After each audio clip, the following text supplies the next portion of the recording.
Friends, welcome back to ખુશીસ kitchen.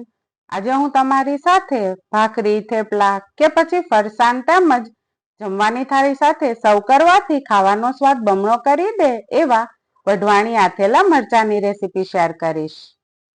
Wadhwani આથેલા મરચા બનાવવા મેં અહીં 250 ગ્રામ વઢવાણી મરચા લીધા છે.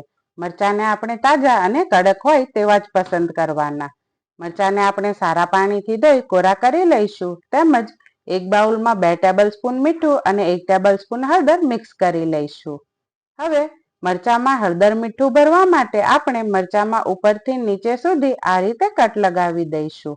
બધા જ મરચામાં આપણે કટ લગાવી દઈએ એટલે પછી આ રીતે તૈયાર કરેલ હળદર મીઠાના મિશ્રણને ચપટી જેટલું મરચામાં ભરતા જઈશું.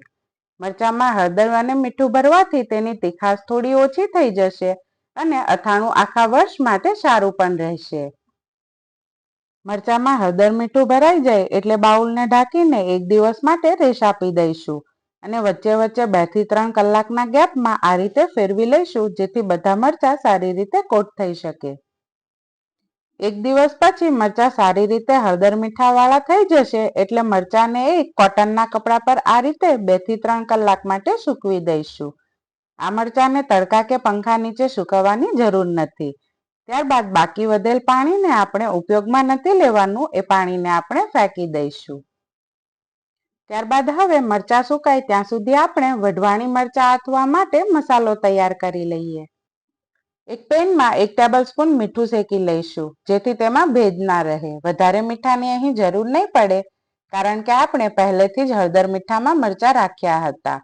ફક્ત મસાલો કરવા અહીં આપણે 1 ટેબલ સ્પૂન મીઠું લઈશું.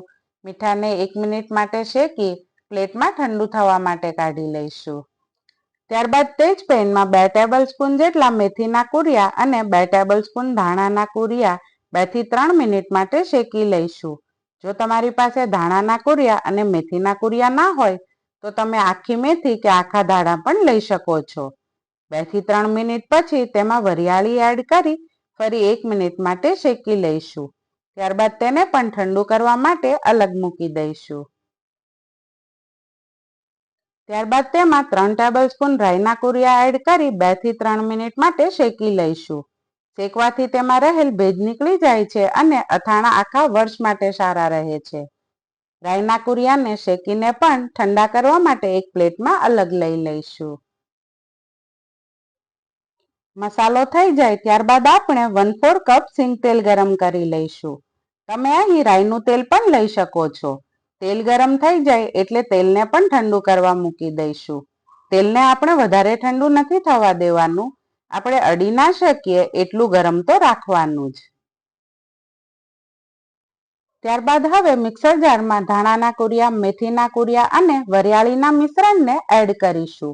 તેની સાથે 1 ટેબલ સ્પૂન રાઈના કુરિયા એડ કરી મિક્સર જારમાં 1 થી 2 આટા લગાવી દઈશું. આ મિશ્રણને વધારે ક્રશ નથી કરવાનું.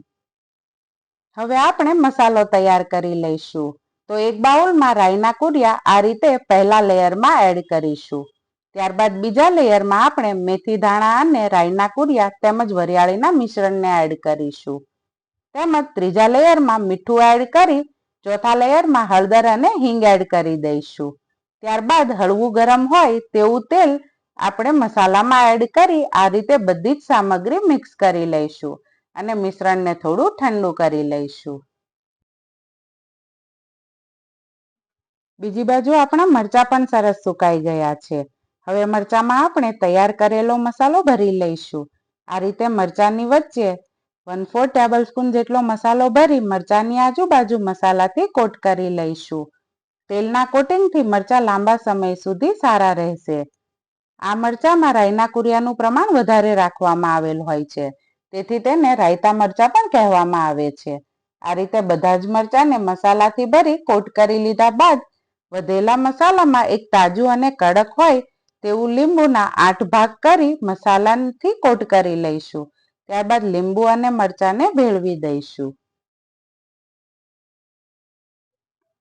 ફરી લીંબુ અને મરચાંને એ જ બાઉલમાં લઈ અથાણામાં 1 લીંબુનો રસ એડ કરી દઈશું. તેમજ મરચાં સાથે મિક્સ કરી લઈશું અને ઢાંકણ વડે કવર કરી 1 દિવસ અને 1 રાત એટલે કે 24 કલાક માટે મૂકી દઈશું. 1 દિવસ બાદ વઢવાણી મરચાંનું અથાણું ખાવા માટે તૈયાર છે. આ અથાણાને લાંબો સમય સુધી સારું રાખવા તેમજ સ્ટોર કરવા એરટાઇટ કાચની બરણીમાં ભરી લઈશું તેમજ રેફ્રિજરેટરમાં મૂકી દઈશું, જેથી અથાણું લાંબા સમય સુધી સારું રહેશે. બને ત્યાં સુધી આ અથાણું સિઝનમાં જ બનાવવું, જેથી અથાણું સારું બને. સિઝન વગરના મરચાં દેશી નથી હોતા અને જલ્દીથી ખરાબ થઈ જાય છે. તો ફ્રેન્ડ્સ, ભાખરી, થેપલા, ફરસાણ કે થાળી સાથે ખવાય તેવા વઢવાણી મરચાંની આ રેસીપી તમે કેવી રીતે બનાવો છો કોમેન્ટમાં જણાવજો. તેમજ જો મારી આ રેસીપી તમને ગમી હોય તો વિડીયોને લાઈક કરી તમારા ફ્રેન્ડ્સ અને ફેમિલીમાં વિડીયો શેર કરજો. તેમજ હજુ સુધી જો તમે મારી ચેનલને સબસ્ક્રાઇબ નથી કરી તો પહેલા ચેનલને સબસ્ક્રાઇબ કરી બેલ આઇકન જરૂરથી પ્રેસ કરજો, જેથી મારા આવા જ નવા વિડીયોની નોટિફિકેશન સૌથી પહેલા તમને મળે.